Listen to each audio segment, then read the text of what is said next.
हरिओम। मैं आनंद साडिल्या सभी यूट्यूब के दर्शकों को नवरात्रों की हार्दिक शुभकामनाएं देता हूँ।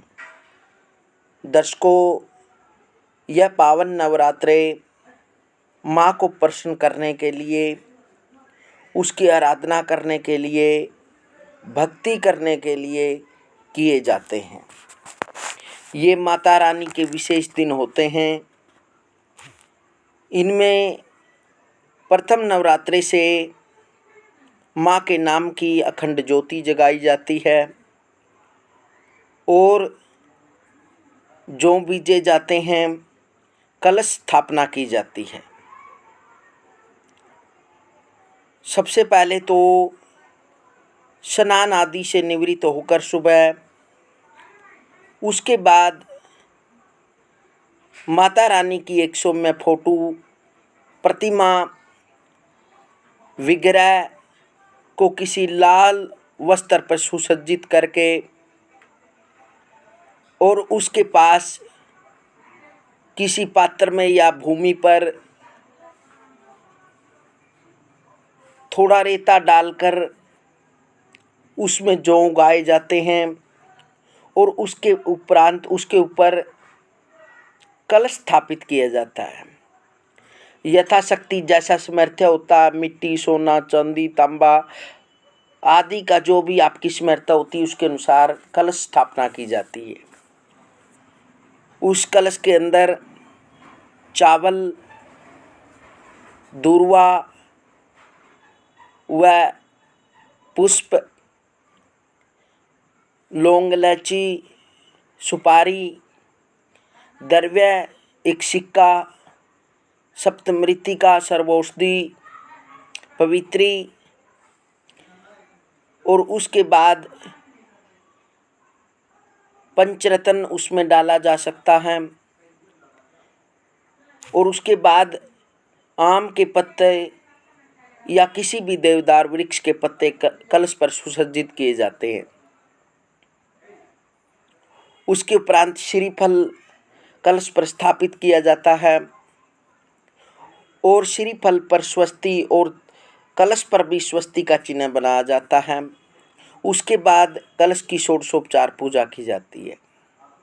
इस प्रकार से कलश की पूजा की जाती है। लेकिन सबसे पहले सूक्ष्म या जैसा भी आप चाहें वैसे गणपति की पूजा करें, उसके बाद त्रिदेवों की पूजा करें, उसके बाद कलश की पूजा करें। षोडशोपचार या मानसिक परिकल्प है, मन में कल्पना करके जो भी आपके घर सामर्थ्य है उसके अनुसार आप पूजा करें।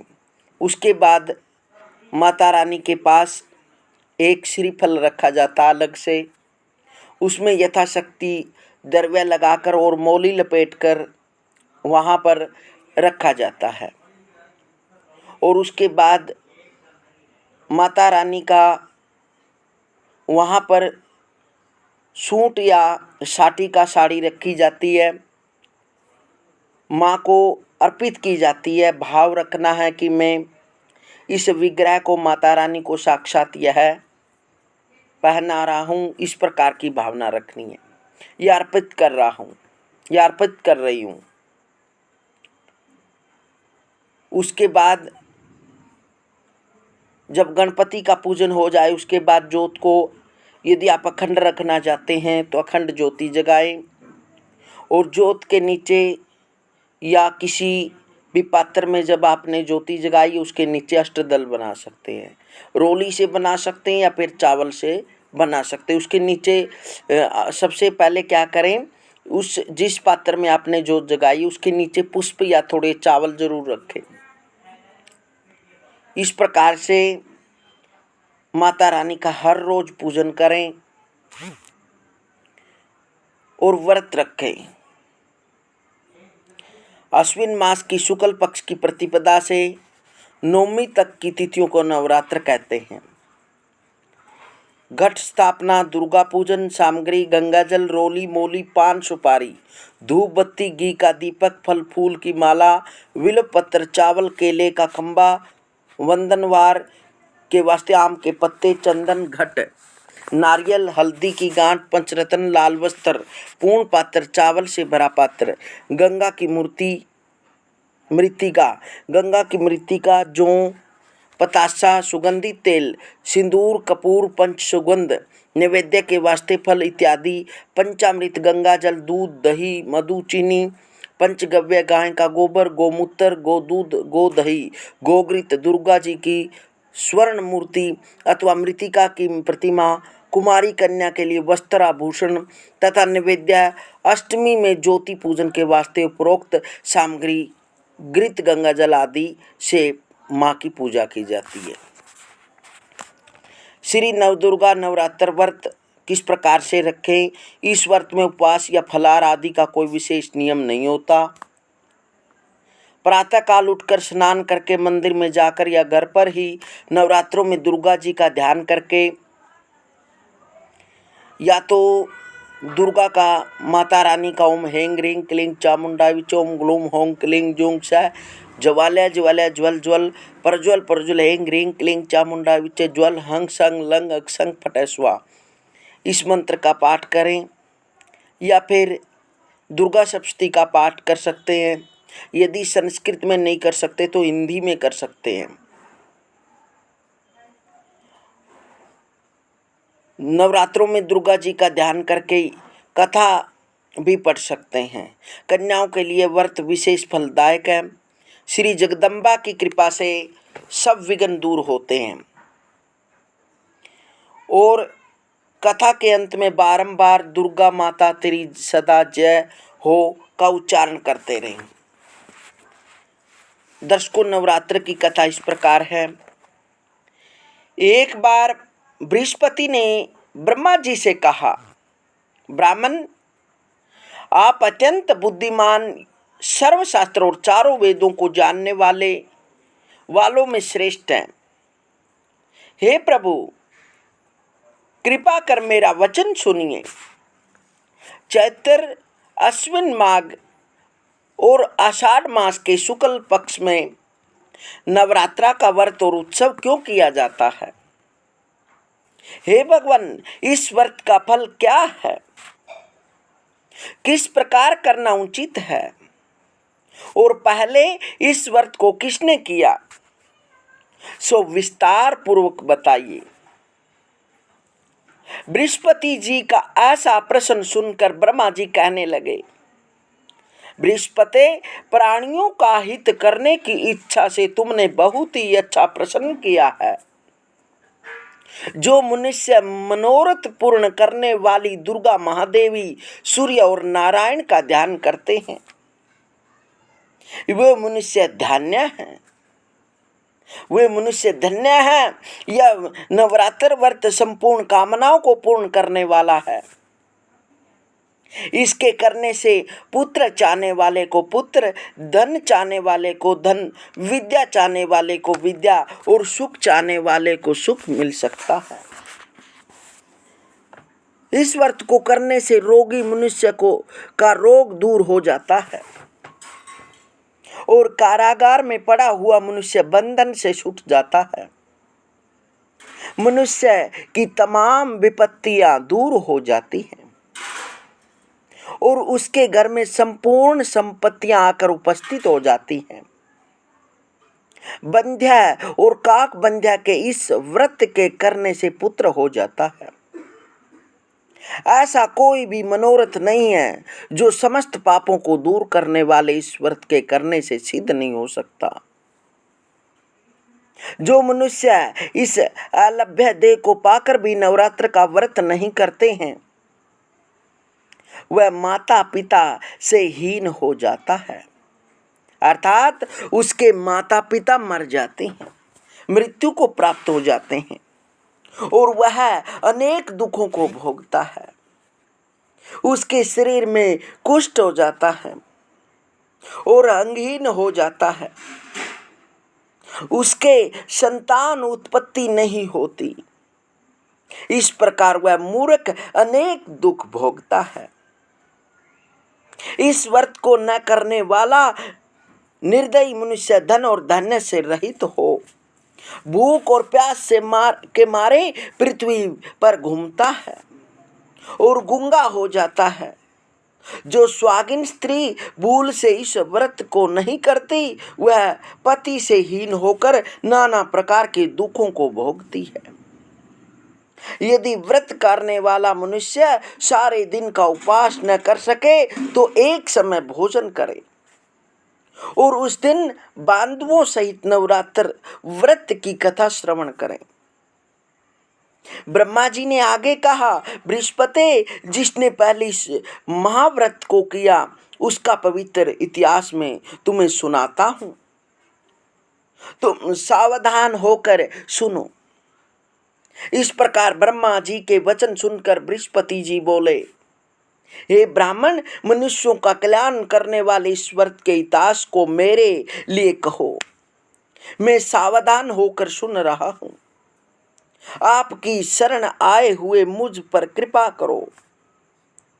आपकी शरण आए हुए मुझ पर कृपा करो। ब्रह्मा जी बोले, पीठत नाम के मनोहर नगर में एक अनाथ नाम का ब्राह्मण रहता था। वह भगवती दुर्गा का भगत था। उसके संपूर्ण सद्गुणों से युक्त मानो ब्रह्मा की सबसे पहली रचना हो। ऐसी यथार्थ नाम वाली सुमति नाम की एक अत्यंत सुंदर कन्या पैदा हुई। वह कन्या सुमति अपने घर पर बालकपन से अपनी सहेलियों के साथ क्रीड़ा करती हुई इस प्रकार बढ़ने लगी, जैसे शुक्ल पक्ष में चंद्रमा की कला बढ़ती है। उसका पिता प्रतिदिन दुर्गा जी की पूजा और हवन किया करता था। उस समय वह भी नियम से वहां उपस्थित होती थी। एक दिन वह सुमति अपनी सखियों के साथ खेलने लग गई और भगवती के पूजन में उपस्थित नहीं हुई। उसके पिता को पुत्री की ऐसी असावधानी देखकर क्रोध आया और पुत्री से कहने लगा कि हे दुष्ट पुत्री, आज प्रभात से तुमने भगवती का पूजन नहीं किया। इस कारण मैं किसी कुष्ठी और दरिद्र मनुष्य के साथ तेरा विवाह करूंगा। इस प्रकार कुपित पिता के वचन सुनकर सुमति को बड़ा दुख हुआ और पिता से कहने लगी कि हे पिताजी, मैं आपकी कन्या हूं। मैं आपकी सब तरह से अधीन हूं। जैसी आपकी इच्छा हो वैसा ही करो। रोगी, कुष्ठी अथवा और किसी के साथ जैसी तुम्हारी ही इच्छा हो मेरा विवाह कर सकते हो। होगा वही जो मेरे भाग्य में लिखा है। मेरा तो इस पर पूर्ण विश्वास है। मनुष्य न जाने कितने मनोरथों का चिंतन करता है, पर होता वही है जो भाग्य में विधाता ने लिखा है। जो जैसा करता है उसको फल भी उस कर्म के अनुसार ही मिलता है, क्योंकि कर्म करना मनुष्य के अधीन है, पर फल देव के अधीन है। जैसे अग्नि में पड़े हुए तृण आदि उसको अधीन प्रदीप्त कर देते हैं, उसी तरह अपनी कन्या के ऐसे निर्भयता से कहे हुए वचन सुनकर उस ब्राह्मण को अधिक क्रोध आया। तब उसने अपनी कन्या का एक कुष्ठी के साथ विवाह कर दिया और अत्यंत क्रोध होकर पुत्री से कहने लगा कि जाओ जाओ, जल्दी जाओ, अपने कर्म का फल भोगो। देखे केवल भाग्य भरोसे पर रहकर क्या करती हो। इस प्रकार से कहे हुए पिता के कटु वचनों को सुनकर सुमति अपने मन में विचार करने लगी कि अहो, मेरा बड़ा दुर्भाग्य है जिससे मुझे ऐसा पति मिला। इस तरह अपने दुख का विचार करती हुई वह सुमति अपने पति के साथ वन चली गई और भयानक वन में कुशा युक्त उस स्थान पर उन्होंने वह रात बड़े कष्ट से व्यतीत की। उस गरीब बालिका की ऐसी दशा देखकर भगवती पूर्व पुण्य के प्रभाव से प्रकट होकर सुमति से कहने लगी, हे दिन ब्राह्मणी, मैं तुम पर प्रसन्न हूं, तुम जो चाहो वरदान मांग सकती हो। मैं प्रसन्न होने पर मनवांछित फल देने वाली हूं। इस प्रकार भगवती दुर्गा का वचन सुनकर ब्राह्मणी कहने लगी कि आप कौन हैं जो मुझ पर प्रसन्न हुई हैं? यह सब मेरे लिए कहो और अपनी कृपा दृष्टि से मुझ दिन दासी को कृतार्थ करो। ब्राह्मणी का ऐसा वचन सुनकर देवी कहने लगी कि मैं आदि शक्ति हूँ और मैं ही ब्रह्मा, विद्या और सरस्वती हूँ। मैं प्रसन्न होने पर प्राणियों का दुख दूर कर उनको सुख प्रदान करती हूँ। हे ब्राह्मणी, मैं तुझ पर तेरे पूर्व जन्म के पुण्य के प्रभाव से प्रसन्न हूँ। तुम्हारे पूर्व जन्म का वृतांत सुनाती हूँ, ध्यान पूर्वक सुनो। तू पूर्व जन्म में निषाद भील की स्त्री थी और अति पतिव्रता थी। एक दिन तेरे पति निषाद ने चोरी की।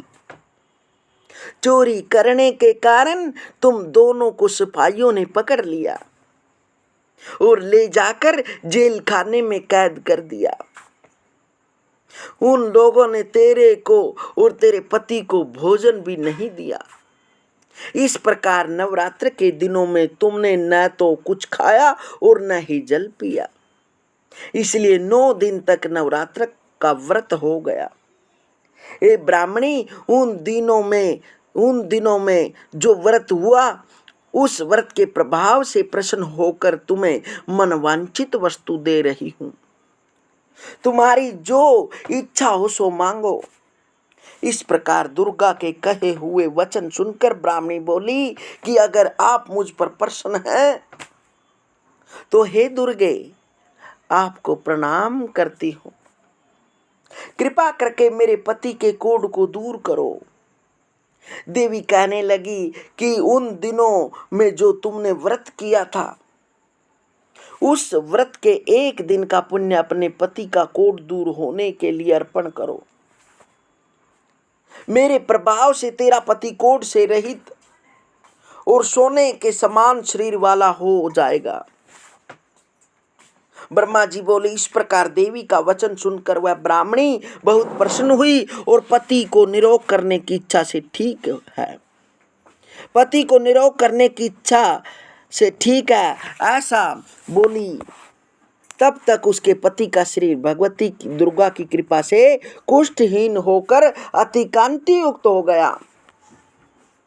जिसकी कांति के समान चंद्रमा की कांति भी क्षीण हो जाती है।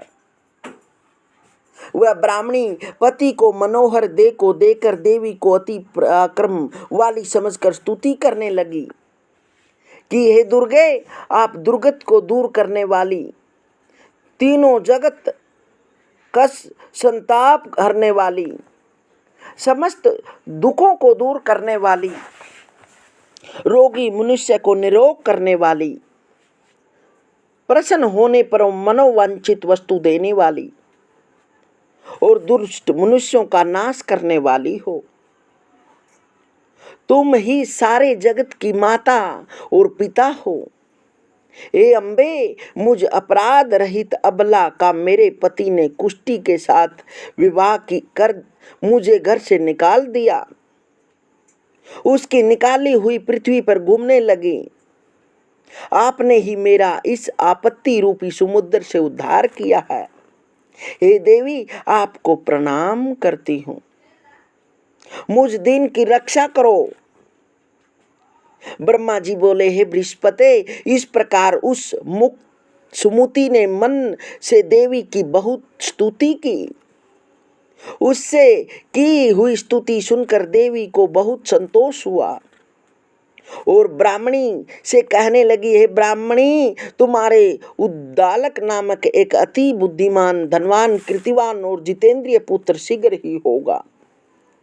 ऐसा कहकर वह देवी उस ब्राह्मणी से फिर कहने लगी कि ब्राह्मणी, और जो कुछ तेरी इच्छा हो वही मनोवांछित वस्तु मांग सकती हो।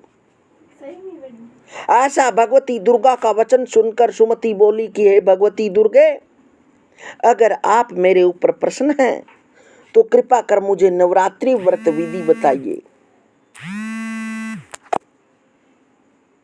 हे दयावती, जिस विधि से नवरात्र व्रत करने से आप प्रसन्न होती हैं, उस विधि और उसके फल का मेरे लिए विस्तार से वर्णन करें। इस प्रकार ब्राह्मणी के वचन सुनकर दुर्गा कहने लगी, हे ब्राह्मणी, मैं तुम्हारे लिए संपूर्ण पापों को दूर करने वाली नवरात्र व्रत विधि को बतलाती हूँ, जिसको सुनने से तमाम पापों से छूटकर मोक्ष की प्राप्ति हो जाती है। तुम ध्यान से सुनो। अश्विन मास के शुक्ल पक्ष की प्रतिपदा से लेकर 9 दिन तक विधि पूर्वक व्रत करें। यदि दिन भर का व्रत न कर सके तो एक समय का भोजन करें। पढ़े लिखे ब्राह्मणों से पूछकर घट स्थापना करें, कलश स्थापन करें, वाटिका बनाकर उसको प्रतिदिन जल से सींचें। महाकाली, महालक्ष्मी और महासरस्वती की मूर्ति बनाकर उनकी नित्य विधि सहित पूजा करें और पुष्पों से विधि पूर्वक अर्घ दें। बिजोरा के फूल से अर्घ देने से रूप की प्राप्ति होती है। जाय फल से कीर्ति, दाग से कार्य की सिद्धि होती है। आंवले से सुख प्राप्त होता है और केले से भूषण की प्राप्ति होती है। इस प्रकार फलों से अर्घ देकर यथा विधि हवन करें। खांड, घी, गेहूं, शहद, जौ, तिल, बिंब, नारियल, दाख और कदम्ब, इनसे हवन करें। गेहूं से होम करने से लक्ष्मी की प्राप्ति होती है। खीर व चंपा के पुष्पों से धन की प्राप्ति होती है और पत्तों से तेज और सुख की प्राप्ति होती है। आंवले से कीर्ति प्राप्त होती है, केले से पुत्र प्राप्त होता है, कमल से राज सम्मान और दाखों से सुख संपत्ति की प्राप्ति होती है। खांड, घी, नारियल, शहद, जौ और तिल, इससे तथा फलों से होम करने से मनोवांछित वस्तु की प्राप्ति होती है। व्रत करने वाला मनुष्य इस विधान से होम कर आचार्य को अत्यंत नम्रता के साथ प्रणाम करें और यज्ञ की सिद्धि के लिए उसे दक्षिणा दे। इस महाव्रत को पहले बताई हुई विधि के अनुसार जो कोई करता है उसके सब मनोरथ सिद्ध हो जाते। इसमें तनिक भी संशय नहीं है। इन 9 दिनों में जो कुछ दान आदि दिया जाता है उसका करोड़ों गुना फल मिलता है। इस नवरात्र के व्रत करने से ही अश्वमेध यज्ञ का फल मिलता है। हे ब्राह्मणी, इन संपूर्ण कामनाओं को पूर्ण करने वाले उत्तम व्रत को तीर्थ, मंदिर अथवा घर में ही विधि के अनुसार करें। ब्रह्मा जी आगे बोले, बृहस्पति, इस प्रकार ब्राह्मणी को व्रत की विधि और फल बताकर देवी अंतर्ध्यान हो गई।